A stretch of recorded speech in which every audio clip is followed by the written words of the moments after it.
Banyak orang mengira iblis paling sibuk saat manusia berbuat dosa.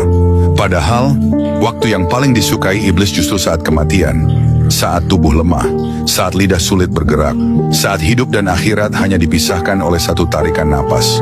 Kenapa? Karena di saat itulah seluruh hidup manusia dipertaruhkan.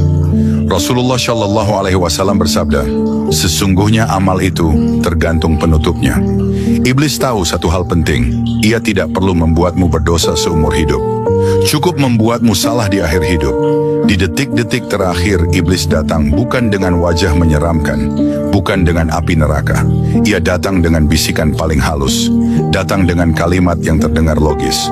Allah Maha Pengampun, tenang saja. Kamu sudah terlalu banyak dosa, untuk apa berharap? Inilah serangan terakhir, merusak husnul khatimah.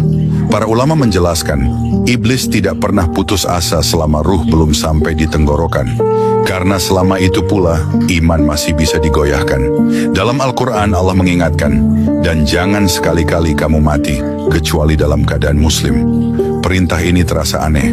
Bagaimana mungkin manusia mengatur cara matinya? Jawabannya sederhana, cara matimu adalah cermin dari caramu hidup.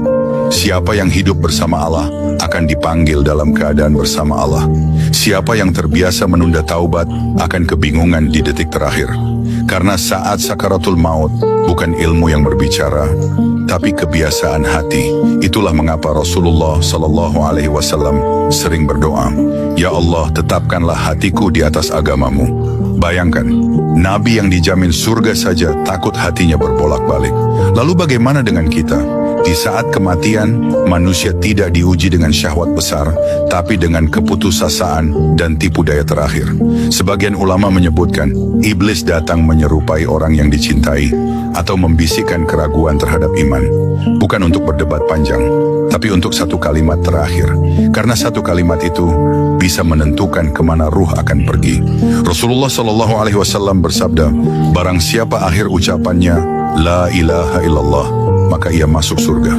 Iblis tahu hadits ini, dan ia akan melakukan apapun agar kalimat itu tidak keluar dari lisanmu.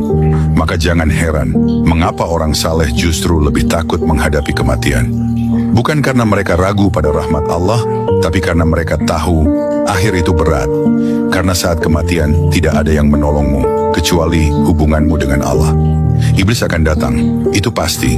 Pertanyaannya bukan apakah ia datang, tapi dalam keadaan apa ia menemukanmu.